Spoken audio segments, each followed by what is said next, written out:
Assalamualaikum warahmatullahi wabarakatuh.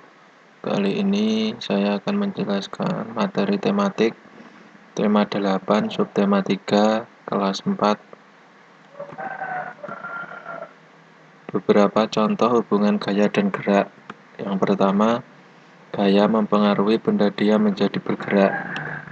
Ini contohnya membuka dan menutup pintu. Jadi pintu yang awalnya diam, jika dibuka dan ditutup atau diberi gaya, maka pintunya akan bergerak. Yang kedua, gaya mempengaruhi benda bergerak menjadi diam. Contohnya, bis melaju kemudian berhenti, yaitu ada bis yang awalnya bergerak karena ada anak yang mau menumpang. Setelah direm, maka bus menjadi diam. Jadi gaya dapat mempengaruhi benda bergerak menjadi diam. Yang ketiga, gaya mempengaruhi perubahan bentuk benda. Membentuk berbagai bentuk dari plastisin. Awalnya saat membeli plastisin, bentuknya kotak-kotak, tapi setelah diberi gaya atau dibuat mainan, maka akan berubah bentuk menjadi berbagai macam bentuk. Yang keempat, gaya mempengaruhi perubahan arah gerak benda. Melambungkan bola ke atas lalu memukul bola ke depan.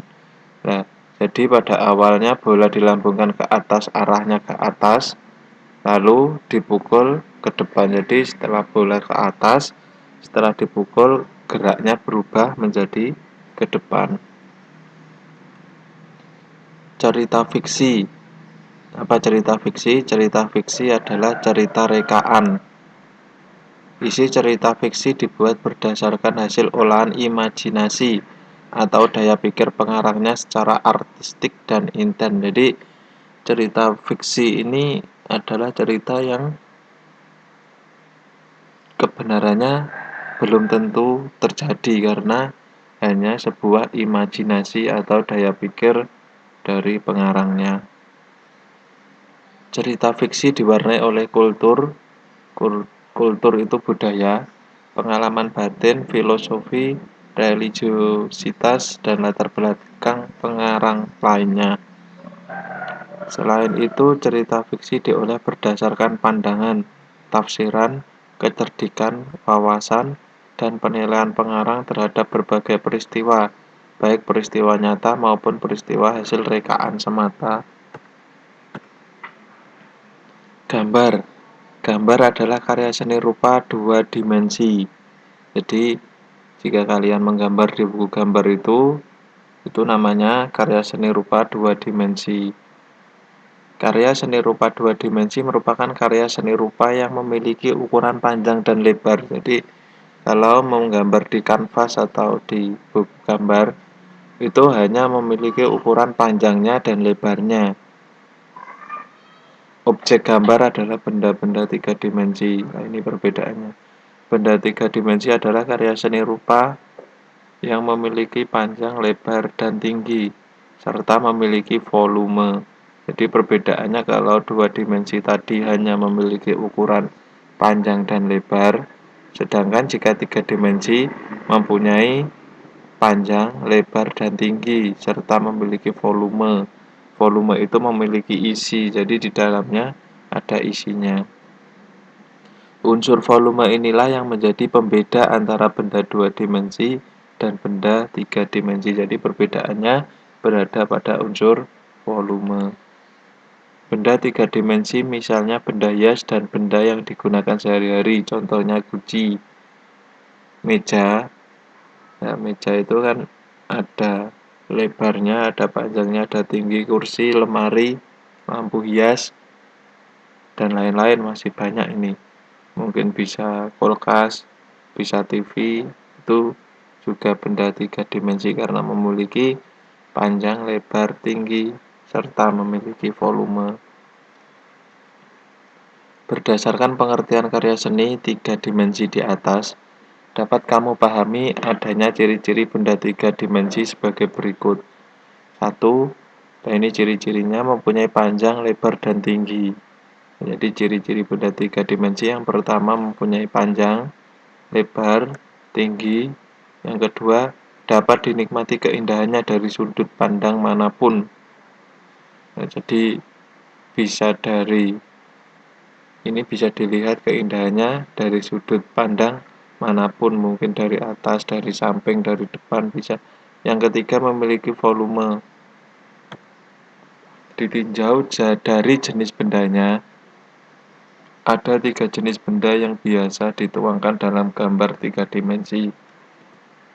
Yang pertama, benda kubistis. Berarti sesuai dengan namanya, kubistis itu berarti berbentuk kubus. Kubus itu berarti kotak. Benda kubistis adalah benda-benda yang berbentuk menyerupai bangunan kubus atau balok. Contohnya kotak pensil, yaitu kotak pensil yang bentuknya kotak itu disebut benda 3 dimensi, yaitu benda kubistis. Kotak tisu, meja, kursi, lemari, bak sampah, dan kulkas, dan tentunya masih banyak lagi. Yang kedua, benda silindris. Silindris itu lebih ke bentuk tabung atau elip. Benda silindris adalah benda-benda yang berbentuk menyerupai silinder atau elip. Contohnya botol. Botol itu bentuknya kan bundar, elip. Gelas, piring, mangkok, teko, guci, bisa drum minyak tanah. Drum minyak itu juga berbentuk tabung atau benda silindris. Yang ketiga, benda bebas. Benda bebas adalah benda-benda yang bentuknya tidak beraturan tetapi masih dalam jangkauan gambar 3 dimensi karena mempunyai unsur-unsur tadi. Contohnya buah-buahan ini bentuknya bukan berbentuk seperti kubus atau balok dan bukan berbentuk sebagai silindris. Nah, contohnya buah-buahan. Nah, buah-buahan itu bentuknya bebas. Mungkin buah apel bundar, tetapi berbeda dengan buah pepaya.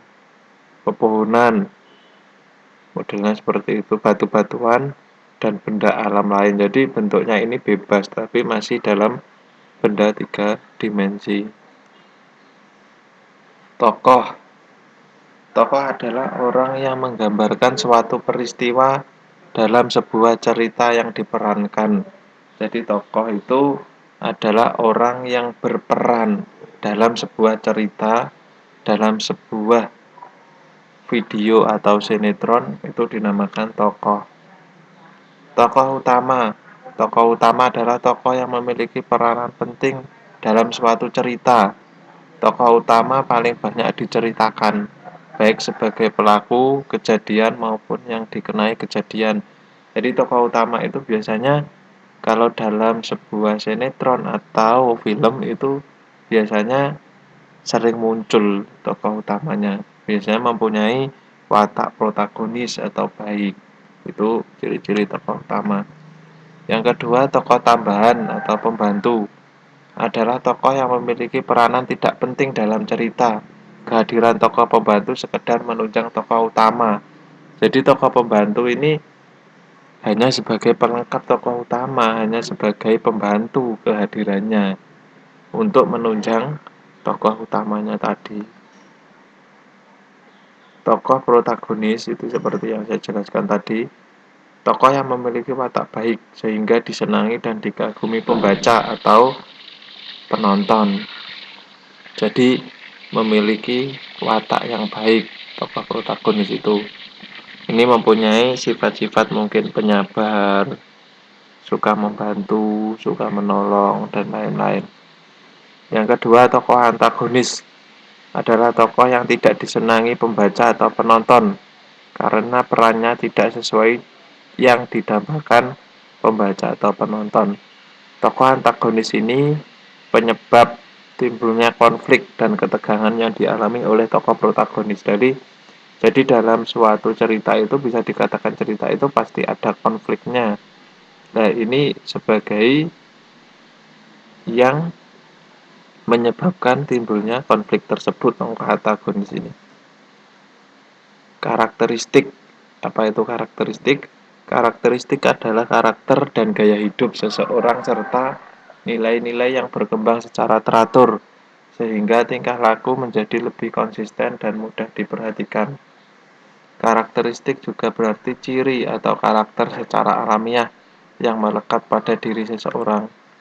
Jadi, karakteristik individu adalah ciri atau karakter yang melekat pada diri individu. Karakteristik individu dalam masyarakat Indonesia beragam jenisnya, di antaranya bisa karakteristik fisik. Fisik itu bisa tinggi, gemuk, kurus, pendek. Jenis kegemaran individu berarti ada yang suka sepak bola, suka membaca, dan lain-lain. Pekerjaan, ada yang bekerja sebagai petani, ada yang bekerja sebagai guru, ada yang bekerja sebagai dokter. Ras itu ciri fisik. Mungkin ciri fisik di Indonesia juga berbeda-beda. Suku di Indonesia mempunyai banyak suku, ada suku Jawa, suku Sunda, suku Tengger, suku Madura, suku Dayak, suku Minang, suku Dani, dan masih banyak lagi. Pengetahuan juga banyak karakteristik pengetahuan, ada pengetahuan sosial, pengetahuan alam, agama jelas di Indonesia ada 6 agama yang diakui, ada Islam, Kristen, Protestan, Katolik, Hindu, Buddha, Konghucu. Jadi karakteristik itu gaya hidup seseorang serta nilai yang berkembang secara teratur. Setiap orang mempunyai karakteristik yang berbeda-beda. Keragaman karakteristik masyarakat Indonesia bukan sumber timbulnya konflik atau masalah, sebaliknya. Keragaman karakteristik masyarakat Indonesia merupakan kekayaan khasanah budaya bangsa yang dapat memperkukuh persatuan dan kesatuan Indonesia. Jadi, adanya keragaman suku, fisik, pekerjaan itu jangan dijadikan sebagai suatu masalah, tetapi karena perbedaan itu merupakan kekayaan, bisa saling melengkapi. Jadi, sebagai siswa, kalau ada perbedaan visi, kegemaran, agama, jangan memaksakan kehendak kita. Bukannya karena perbedaan itu menjadi suatu masalah, tetapi perbedaan itu merupakan kekayaan budaya bangsa dan dapat mempererat dan memperkukuh persatuan dan kesatuan negara Indonesia. Beberapa manfaat keragaman karakteristik masyarakat Indonesia sebagai berikut. 1. Dapat belajar saling menghargai karakter setiap individu. 2. Belajar bersosialisasi. Yang pertama tadi dapat menghargai karakter setiap individu. Jadi dengan adanya perbedaan kita lebih menghargai, lebih menghormati bahwa tidak semua yang ada di dunia ini harus sesuai dengan kehendak kita. Belajar bersosialisasi. Dengan adanya perbedaan itu kita menjadi bersosialisasi, menjadi tahu, oh seperti ini, karakternya seperti ini. Jadi lebih mengerti, lebih bisa menghargai dan menghormati.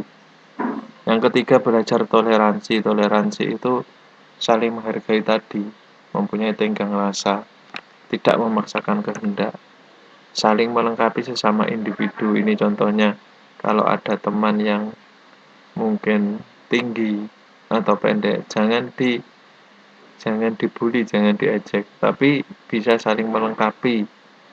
Mungkin yang tinggi kalau mau bersih-bersih, yang pendek tidak bisa, nah berarti minta bantuan sama yang tinggi membersihkan langit-langit kelas.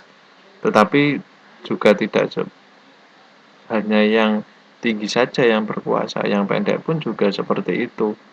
Pada saat yang kotor bawah meja yang tinggi sulit untuk membersihkannya, maka yang pendek bisa untuk membersihkannya. Berarti saling melengkapi, hidup rukun dalam suatu kelas. Ini dalam tingkatannya di sekolah. Nanti kalau sosialisasi di masyarakat masih banyak lagi manfaatnya. hidup rukun dalam masyarakat. Tentu ini karena dengan adanya toleransi tadi, saling menghargai, saling menghormati, pasti tercipta kehidupan yang rukun. Pekerjaan. Pekerjaan merupakan salah satu bentuk kegiatan ekonomi. Pekerjaan yang menghasilkan barang adalah pekerjaan yang menghasilkan suatu barang yang bisa dipergunakan oleh seseorang. Contohnya petani, menghasilkan padi, jagung, dan masih banyak lagi.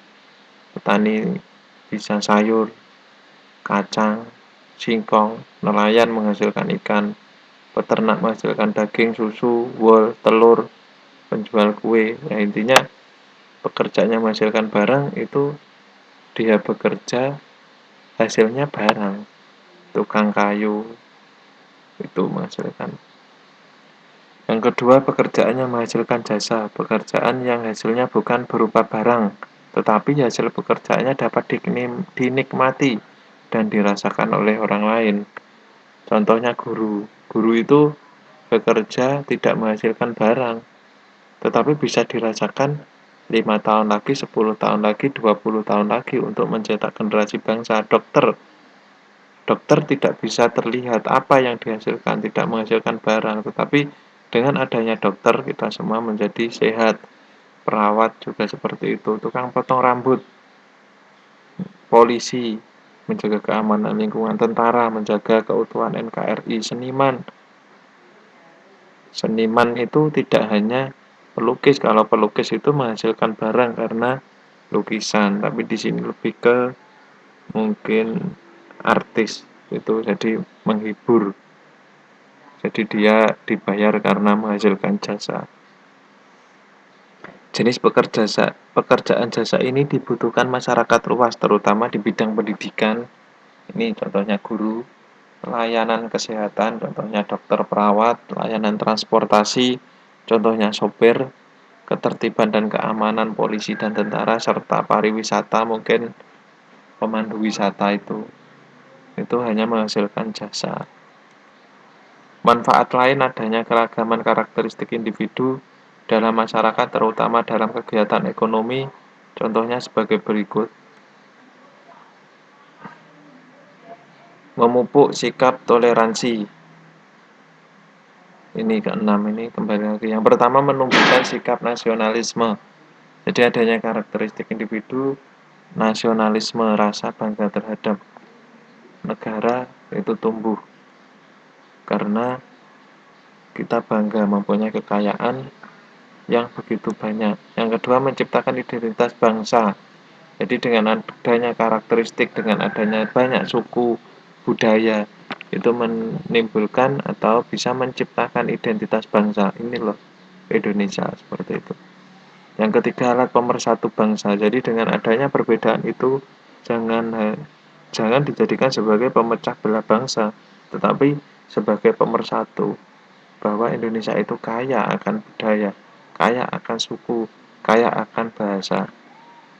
Sebagai ikon pariwisata, nah ini banyak beberapa daerah budayanya sudah dilirik oleh mancanegara sebagai tempat pariwisata. Contohnya kalau di Jawa Timur, suku Tengger, itu banyak wisatawan yang datang ke Gunung Bromo melihat karakter-karakter penduduknya, melihat karakter lingkungannya, seperti itu.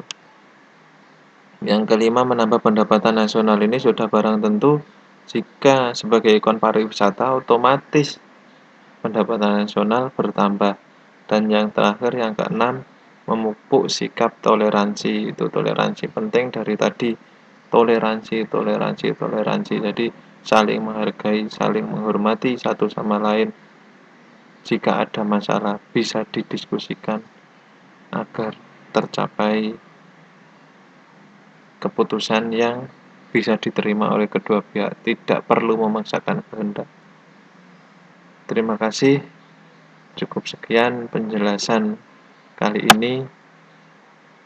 Ada kurang lebihnya saya mohon maaf. Wassalamualaikum warahmatullahi wabarakatuh.